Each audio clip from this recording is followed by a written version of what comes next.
राम राम जी सारे ने। तो हम स्टार्ट करते हैं आज का टॉपिक। आज का टॉपिक है advantages of vegetative propagation. Vegetative propagation का मतलब मैंने बता दिया था पिछले वीडियो में, और आज हम पढ़ेंगे वेजिटेटिव प्रोपेगेशन की एडवांटेजेस के बारे में कि क्या एडवांटेजेस है, और फिर इसकी करेंगे हम डिसएडवांटेजेस। ठीक है, तो जो फर्स्ट पॉइंट है वो आएगा इसमें, it is the only method of multiplication in seedless plants. अब इसका मतलब क्या है, इसका मतलब समझते हैं हम। सीडलेस प्लांट का मतलब है जिसमें सीड अवेलेबल नहीं होगा, सीड नहीं होगा मतलब बीज नहीं होगा। उसमें क्या है, एक इकलौता मेथड है, only method of multiplication in seedless plant. ठीक है, बिना सीड के का जो भी प्लांट होता है उसमें क्या है, इकलौता मेथड है मल्टीप्लिकेशन का। तो इसके एग्जांपल जो है वो आ जाएंगे बनाना, शुगर केन, सीडलेस ग्रेप, और क्या आ जाएंगे, सीडलेस ऑरेंज। ठीक है, इसका एग्जांपल है, सिंपल से एग्जांपल है, कर सकते हैं, और इंपॉर्टेंट भी है। ठीक है, देन इसके बाद का पॉइंट है, the important advantage of vegetative propagation is that a plant can be retained and multiplied इंडेफिनिटली without any change और वेरिएशन। इसका मतलब क्या है कि जो वेजिटेटिव प्रोपेगेशन है, ठीक है, प्लांट्स कैन बी रिटेन। इसका मतलब समझते हैं लाइन का, जैसे कि हमने मान लिया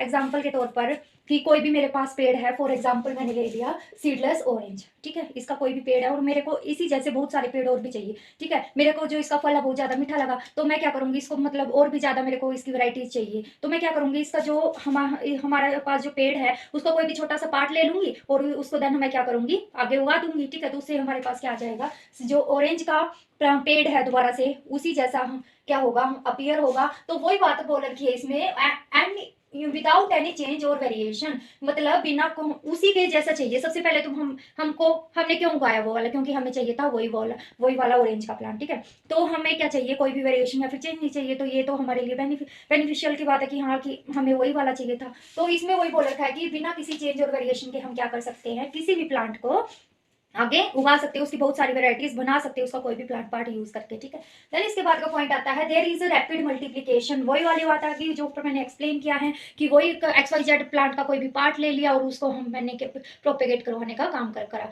तो उसको हम बोलेंगे रैपिड मल्टीप्लिकेशन का क्या है, मेथड है। मतलब उससे हम जितने चाहे उतने क्या कर सकते हैं, प्लांट्स को जर्मिनेट करवा सकते हैं। ठीक है, देन उसके बाद का पॉइंट आएगा हमारा, since plants produced through micro propagation tissue culture. जो प्लांट्स है वो किसके थ्रू हो रहे हैं, प्रोड्यूस टिश्यू कल्चर के थ्रू, आर जेनेटिकली आइडेंटिकल। और जो टिश्यू कल्चर के थ्रू जर्मिनेट होंगे उसको वो जो होंगे वो क्या होंगे, आइडेंटिकल होंगे। ठीक है, जेनेटिकली आइडेंटिकल, दे शो जेनेटिक यूनिफॉर्मिटी। ठीक है, वही बात आ गई ना पीछे वाली। तो जो ये वाला जो पॉइंट है और ये वाला जो पॉइंट है, ये वाला ये क्या है, सेम ही है। इसमें भी वही बताया था मैंने कि कोई भी एक्स वाई जेड प्लांट का पार्ट लिया, for example orange, seedless orange का एग्जांपल ले लिया था, वही बात इसमें है कि जेनेटिकली आइडेंटिकल होंगे। ठीक है, देन इसके बाद का पॉइंट आएगा हमारा, vegetative propagation by plant tissue culture.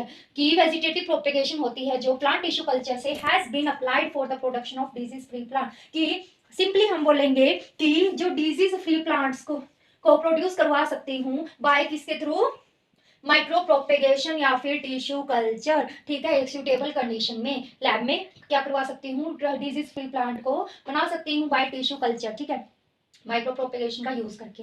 इसके बाद का जो पॉइंट है वो हम समझेंगे, the survival rate of daughter plants is almost 100% in vegetative reproduction. इसका मतलब क्या है कि जो सर्वाइवल रेट है, जैसे कि मैंने बताया कि लैब में हम अपनी नजरों के सामने क्या करेंगे, उसकी एक एक पार्ट्स को, हमका कोई भी पार्ट लिया था उसको हम प्रोपेगेट करवाने का काम करेंगे। तो ये वाला जो मेथड है लगभग लगभग 100% जो है वो सर्वाइव कर जाता है। ठीक है, तो इसमें हुआ ये वाला पॉइंट क्लियर। देन इसके बाद का पॉइंट आएगा, good qualities of the plants can be preserved for a long time. इसका मतलब क्या है कि हम वही बात सेम है सारा प्रोसीजर, बस एक बात समझने की देर है। जो ये वाले जो पॉइंट है इनको समझ लेना, ये वाले ऑटोमेटिक अपने आप हो जाएंगे कि गुड क्वालिटी के, जैसे कि वो उसका बहुत ही ज्यादा मीठा फल था, तो हमने क्या किया, उसको आगे जर्मिनेट करवाने का काम कर दिया उसका कोई भी पार्ट लेके। ठीक है, छोटा सा, तो इससे क्या मिलेंगे, उसी के जैसा हमको क्या मिल रहा है, फल मिल रहा है। ठीक है, तो ये क्या होंगे, हम बोलेंगे good qualities of plants can be preserve for a long time. लंबे समय तक क्या कर सकते हैं हम, गुड क्वालिटीज के प्लांट्स को प्रिजर्व कर सकते हैं। देन ये हो गई हमारी एडवांटेजेस ऑफ वेजिटेटिव प्रोपेगेशन।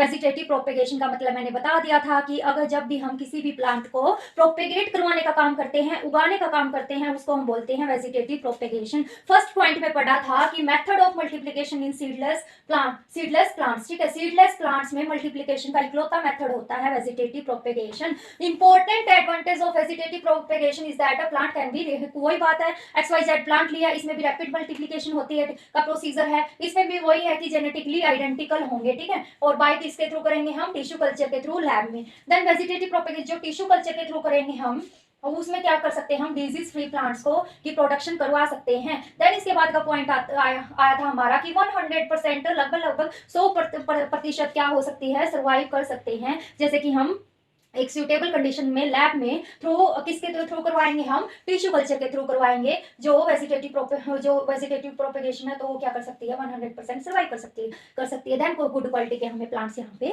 मिलेंगे। ठीक है, इसके बाद बात करेंगे हम डिसएडवांटेजेस ऑफ वेजिटेटिव प्रोपेगेशन। उसमें हम उसके डिसएडवांटेजेस के एडवांटेजेस ऑफ वेजिटेटिव प्रोपेगेशन के बारे में पढ़ेंगे हम। इसमें जो फर्स्ट पॉइंट है वो है कि vegetative propagules that easily decade, क्या हो जाते हैं, जो प्रोपेग्यूल्स है वो इजिली डिके हो जाएगा and are prone to viral bacterial and fungal disease. ठीक है, इसका मतलब समझते हैं इस लाइन का मतलब कि जैसे कि कोई भी नया प्लांट है, ठीक है, उसमें उसको बहुत जल्दी क्या हो सकता है, कोई भी इन्फेक्शन लग सकता है। वो भी उसी बात है, अगर चाहे वो लैब में हो या फिर हम अलग से उसको उगा रहे हो, तो उसमें क्या नहीं होता, इतना डिजीज रेजिस्टेंस नहीं होता उसका, और जल्दी क्या हो सकता है, इन्फेक्शन हो सकता है। तब ये वाली लाइन यूज की गई है, तो prone to viral bacterial and fungal disease. ठीक है, तो इनमें से डिजीज लग सकती है क्योंकि उसमें ज्यादा डिजीज रेजिस्टेंस नहीं होता। ठीक है उसका। देन इसके बाद का पॉइंट है देयर आर नो वेरिएशंस, कोई भी वेरिएशन नहीं होगी। तो इसका जो डिस इफेक्ट पड़ेगा इसके ऊपर वो क्या पड़ेगा कि द प्लांट्स में show degeneration and such plants there is a less adaptability to change environment. इसका मतलब समझते हैं अडेप्टेबिलिटी का कि इसमें ये क्यों बोला गया है। जैसे कि कोई भी प्लांट है, ठीक है,